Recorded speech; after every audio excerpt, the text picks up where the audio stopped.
എന്തുപറ്റി? താനാകെ mood off ആണല്ലോ.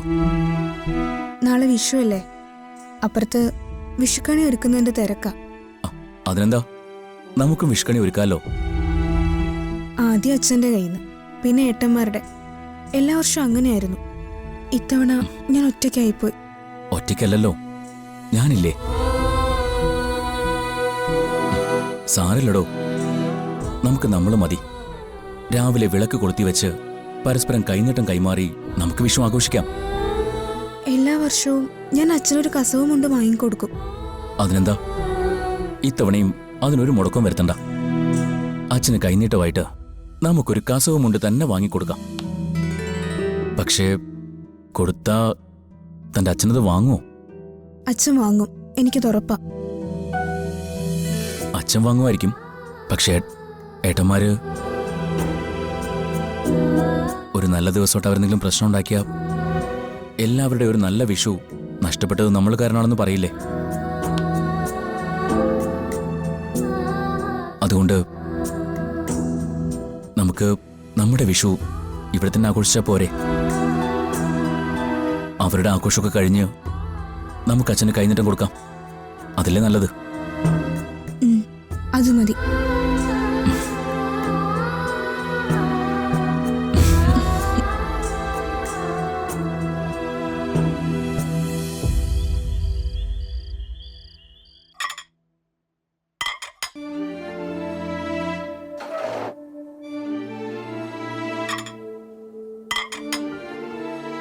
എടുത്തി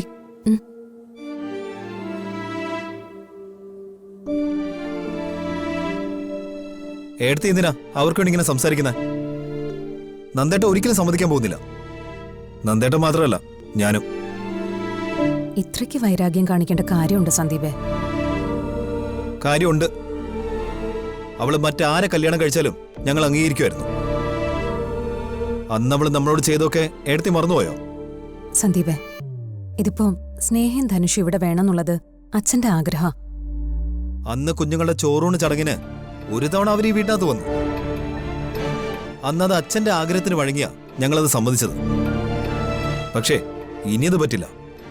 വാശിയും വൈരാഗ്യവും എല്ലാ കാലത്തും കൊണ്ടു നടക്കാനുള്ളതല്ല. പരസ്പരം യുദ്ധം ചെയ്തും കൊന്നിട്ടും മാത്രമല്ല ജയിക്കുന്നത്. ക്ഷമിക്കുന്നതും വലിയൊരു ജയം തന്നെയാ. അങ്ങനെ ഇപ്പൊ അവളോട് ക്ഷമിച്ചിട്ട് ഞങ്ങൾക്ക് വിജയിക്കണ്ട. സന്ദീപേ, നമുക്ക് ചുറ്റും സന്തോഷത്തോടെ ജീവിക്കുന്നുവെന്ന് നമ്മൾ കരുതുന്ന പലരും യഥാർത്ഥത്തിൽ സന്തോഷിക്കുന്നവരല്ല.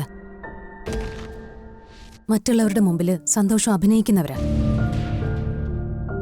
ഇഷ്ടമുള്ളവരോടൊപ്പം ജീവിക്കുന്നത് ഈ ലോകത്തിലെ ഏറ്റവും സന്തോഷമുള്ള കാര്യം.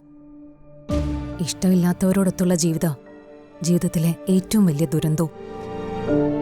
സ്നേഹ അവൾക്ക് ഇഷ്ടമുള്ള ഒരാളെയല്ലേ കല്യാണം കഴിച്ചേ? സ്നേഹയുടെ സന്തോഷമാണോ അതോ കണ്ണീരാണോ നിനക്ക് കാണേണ്ടേ? എന്റെ തീരുമാനം ഞാൻ നിന്നോട് പറയാം. നാളത്തെ വിഷുവിന് അച്ഛന്റെ കയ്യിൽ നിന്ന് കൈനീട്ടം വാങ്ങാൻ അവർ വന്ന അവരോട് നിങ്ങൾ ആരും മോശമായിട്ട് ഒരു വാക്കുപോലും പറയാൻ പാടില്ല.